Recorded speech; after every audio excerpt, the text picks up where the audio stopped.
That house is mine because I built it. You need to leave now, even if we split. I don't think you can survive on your part-time salary." Steve laughed as he happily laid out the divorce papers. "My name is Katie. I'm 33 years old. Recently, I started working part-time at a nearby supermarket. I married Steve 3 years ago after we hit it off at the same workplace. I resigned at the same time. I wanted to keep working even after getting married, but he insisted that I stay home. So I reluctantly became a full-time housewife. However, I had always loved working, and the desire to work outside kept growing day by day. After much persuasion, I finally managed to get a part-time job. We want children but haven't been blessed with any yet. I love cats and wanted to get a pet. But Steve hates cats, so I reluctantly gave up on the idea. Steve, who originally wanted me to be a full-time housewife, didn't like that I started working part-time and started complaining about everything I did. You went to your job again today, huh? Recently, the house seems to be getting dirtier. Aren't the laundry clothes all wrinkled? You're not keeping up with the housework at all. That wasn't true. I had finished cleaning before going to work, and the laundry was perfectly stretched out. What are you talking about? I'm doing everything as perfectly as before. It's obviously dirty. Where are your eyes? And the food is always the same. Fried chicken again. Today, can't you make a variety of dishes? I didn't make fried chicken that often, and I tried to be creative with the meals every day despite the limited time. I've worked hard to make your favorite fried chicken, and I've prepared many dishes. When I talked back a little, he would return with double the intensity. Are you saying you don't have time because of your part-time job? You just pretend to be busy. Don't act so important with just a small job that doesn't even make much money. My earnings were enough in the first place, and it's only because of your selfishness that you're working. Make sure you do the housework properly. Don't make excuses about not having time. It's shameful to sweat and work for such a low hourly wage. Steve always ridiculed my job with abusive words. He had said that he wanted me to be a housewife because he didn't want others to think we were struggling financially. For the sake of his own image, he mocked my part-time work every chance he got, boasting that he made enough money that we didn't need to worry about living expenses. No matter that he was my husband, being demeaned for my work with such horrible words was something even I cannot tolerate. I was infuriated by his words every day. One day we decided to go for a drive to visit Steve's parents' home, where we hadn't been for a while. Although I had been irritated with Steve for a long time, I was happy to go out for a change, since it had been a while. At that time, I had no idea what would happen at my in-laws' house. After driving for a few hours, we arrived at Steve's parents' home, where his mother, who lived alone, greeted us with a smile. After dinner, which she had prepared, Steve went out to play slots. While doing the dishes with my mother-in-law, her demeanor seemed to change. She was no longer the calm person she had been, and her face became stern as I made coffee, wondering what was wrong. We sat on the sofa, and she began to speak. "Katie, according to Steve, you're working a part-time job. Why do you need to work when he is working so respectably? Also, I hear that you're not managing the housework because you don't have enough time or something due to your part-time job." I was a bit surprised by her sudden words. "No, that's not true. I'm managing everything properly." My mother-in-law, with exaggerated surprise, said, "Oh, I've heard from Steve all about how terrible you were at housework. Lying is useless. He has been enduring this alone. He's tired from work, and it's really pitiful that he has to return to a house full of garbage. You're not making decent meals, are you? Quit that part-time job. No one at your workplace will care if you're not there. They can just hire someone else. Your job is to take care of the house. All right, from now on, focus on the house and properly support Steve. Really, don't embarrass yourself as Steve's wife." My mother-in-law has old-fashioned beliefs, thinking that a wife should stay at home. She got married right after finishing school and has never worked, always being a full-time housewife. Steve also grew up believing that's how a wife should be. That's why both of them dislike the idea of me working outside. Nevertheless, my mother-in-law's words were too harsh. She not only dismissed the job I was working so hard at, but also crudely said that no one would be troubled if I quit. Those heartless words deeply upset me. My part-time job was fulfilling, and everyone was kind. The atmosphere was very positive. Everyone treated me well and relied on me. It was heartbreaking to be spoken about as if I were unnecessary, while she doesn't even know any of this. It was also quite a shock to discover that Steve had been bad-mouthing me behind my back, even though I did take care of our home properly. In fact, I had been working harder than ever on the household chores so that they didn't get neglected because of my part-time job. I knew his job was tough, so I was trying my best to accommodate that. But Steve and his mother were bad-mouthing me over the phone. I didn't want to believe it. After being told such awful things, I was very down for a few days. But then I suddenly remembered my father's face. Since my mother passed away, my father had been living alone in our family home. He lived a bit far from me, and I hadn't visited him recently because I have been busy. I wanted to hear my father's voice, so I called him. Usually, he answers the phone quickly, but that day, the ring went on for a long time. Just as I started to worry, he finally answered. "Katie, it's been a while. Are you well?" Hearing my father's calm voice, I was so relieved that tears started to flow. "What happened? You took a while to answer the phone." "If you're busy, I can call back later," he said, seeming to catch his breath. "No, I'm sorry. I fell down the stairs recently and hurt my back. I can't move around much now. But don't worry about me. I'll be fine soon. By the way, what's up? Is anything wrong?" I was really surprised. My father, who used to be so athletic, had fallen down the stairs and hurt his back. "No, I'm fine. Just make sure to take care of yourself and get better soon. I'll come to visit you soon, so wait for me." "Yeah, I'm okay," he replied. But then I thought, he's already considered elderly, and injuries might take longer to heal. I had always been reassured by his vitality, but suddenly I felt anxious. If he keeps using the stairs every day, he might slip again. Moreover, the stairs in the old family home are a bit steep, and there are high steps in the entrance and bathroom. I became very worried about my father living in that house while protecting his back. What if something happens and he gets seriously injured? I couldn't just sit still. I had always thought it would be good to live closer to him, but I realized there was no time left to hesitate. I made a major decision to build a safer, more accessible home for my father nearby. I had a source of income that I had kept hidden from my husband. I had inherited apartment management from my grandfather.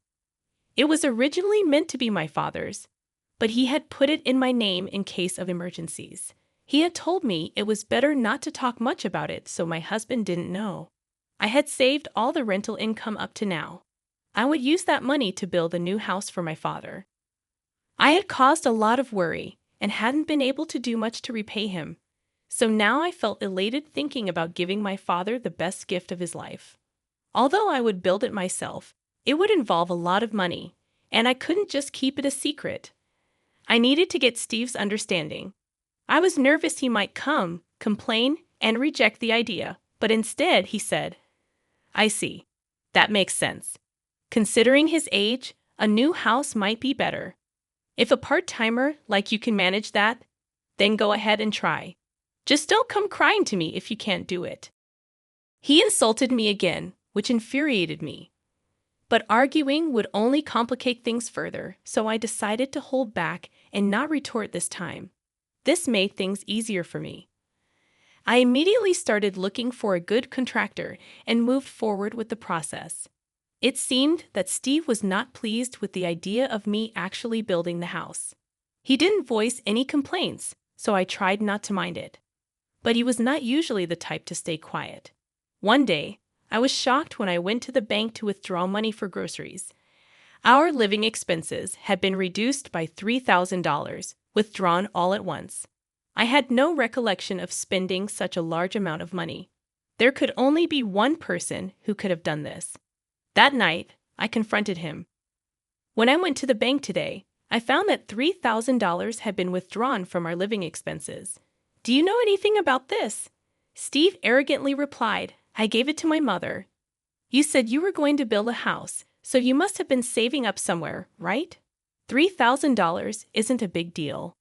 I couldn't believe my ears. Why do you have to give her money? Your mother isn't exactly broke, is she? Besides, that's our living expense.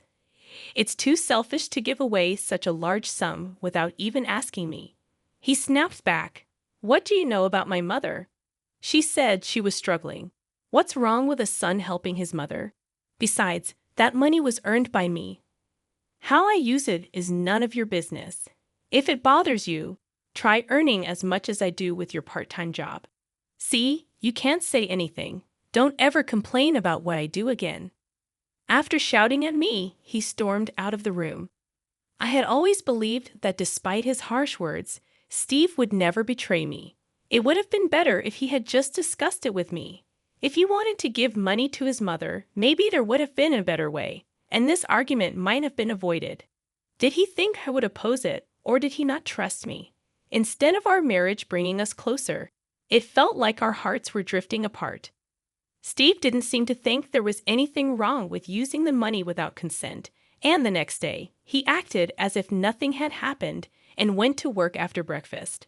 I didn't say more because I didn't want another argument, but I couldn't shake off my uneasy feeling. Meanwhile, the new house was finally completed. Despite the hustle, the kind construction company provided lots of support, and I managed to build a beautiful house. I had asked my father to pack up some of his things but not overexert himself, and I arranged for movers to handle everything for him. With just 2 weeks left until moving day, I was overflowing with joy at the thought of doing something filial for my father in the house I had built. On the day I planned to help my father unpack in the new house along with Steve. When I tried to discuss the arrangements for the day, Steve said something unbelievable. Hey, that house isn't for your father. It's going to be for my mother. I have the right to decide who lives in the house I built, so it's going to be my mother who lives there. I couldn't understand what he was saying. In a panic, I responded, I built that house. It's for my father to live in. There's no way a part-timer like you could build a house. It's my money that built it, so don't get cocky. It seems he truly believed that it was his money that built the house. When I discussed building the house the other day, he easily accepted my idea. Was it because he planned from the start to make it for his mother, not my father? That's a terrible way to do things. Now, I had to prove that I built it with my money. I had no choice but to tell him about the rental income I had kept secret until now. I made up my mind to tell him about it. You made up a ridiculous story just because you want the house. House it as you like. If you're going to lie, at least make it a decent one. He didn't believe me at all and went somewhere. I was at a loss but had no choice but to explain until he understood. As I waited for him to return, he came back with an incredibly grim expression and then blurted out, Hey, you tried to deceive me, claiming you built that house. You're a liar. That house is mine because I built it. You need to leave now. Even if we split, I don't think you can survive on your part-time salary. I was at a loss for words due to the suddenness of it all. That house was built by me, and besides, telling me to leave so suddenly was too much. Sign this and get out tonight. He laughed as he slammed the divorce papers on the table and went to his room. His section was already filled out. After continually belittling me, presenting the divorce papers like that was truly the lowest he could stoop. He must have done this terrible thing to drive me to despair. He probably thought that by bringing up divorce, I would give in and let his mother live in that house. But unfortunately for him, I had enough income to live on my own without him. This act of his was the last straw for me. I signed the divorce papers and submitted them, then hurriedly packed my bags and left the house to go to my father's home. My father was surprised to see me arriving suddenly with big luggage, but he warmly let me come in. After I told him everything that had happened up to today, he patted my back and said, You've had a tough time. Then you can live with me in the new house. That would make me happy. The moving day arrived, and everything went smoothly because I was there. We successfully moved in without any problems. I found it a bit eerie that my ex-husband hadn't made any contacts after making such a fuss, claiming the house was his. But I tried not to worry because I didn't want to think about someone I was divorced from. Then, a few days after starting life in the new house with my father, something unbelievable happened. It was noisy outside, and when I looked out the window, I saw a large moving truck stopped, claiming they were moving to this house. I hurried to the mover and asked what was happening. It turned out the customer was actually my ex-husband, and he would soon arrive with his mother to move in. They planned to forcibly move into this house, where my father and I were already living. Since we were divorced, he was a complete stranger, and it would be troublesome if they just showed up. Feeling a creepy kind of fear about my ex-husband's forceful intentions, I explained the situation to the confused movers and asked them to stop their work. Then I discussed it with him. My father and I hurriedly called the police. When I explained everything to them, they confirmed that the house was my property, and since my ex-husband and I were divorced, he had no rights to live here. Merely entering against my will could be considered trespassing. Then my ex-husband and his mother arrived nonchalantly. Seeing the police, they started panicking. At that moment, he finally understood that I was the one who built the house. However, with his mother panicking beside him and being bombarded with questions by the police, he had already lost his composure and shouted, "What is this? Why can't I live in this house?" Looking at him, I thought I was done dealing with such a person. But to protect my father and myself, I handed over the final weapon to the police. Although the situation calmed down thanks to the police, I heard that my ex-husband faced serious consequences. Later, he was serious about living in this house, so he had canceled his apartment lease and even sold his mother's house, leaving him with no place to return to and with a breach of contract fee demanded by the movers and a truckload of belongings. He literally found himself stranded on the street with his mother. The final weapon I handed to the police was the evidence of the verbal abuse, essentially domestic violence, that my husband had subjected me to. Having been unable to endure my husband's abusive language any longer, I had thought of getting back at him someday and had installed surveillance cameras to record everything. The footage showed me diligently doing housework and my husband constantly spouting unreasonable abuse. Using this footage, I managed to further corner my ex-husband. I hired a lawyer and sued him and was able to extract a settlement from him. The expenses from the moving chaos and the settlement I received from him depleted the money he got from selling his mother's house and his own savings. Now he and his mother are reportedly living in a rundown apartment. Word of this spread quickly at his workplace. Realizing there was something wrong with his character, his colleagues distanced themselves, and now he is isolated and frowned upon by everyone at the company. As for me, I finally got to own a cat. My father's back has completely healed, and we're discussing taking a trip with the cat. I'd also used the settlement money to open a shop dealing with cat goods. It was challenging at first, and there were failures, but gradually customers increased, and the business is doing well. Every day is peaceful and truly enjoyable. I never thought that the action I took for my father's sake would lead to my own happiness. I truly feel that it was the right decision. Recently, there has been a happy development. A man who always comes to my shop and chats pleasantly has been particularly kind to both people and cats. We've made plans to go for a drive together. I'm going to live my life freely and enjoyably. I'm excited about the new happiness that's about to begin.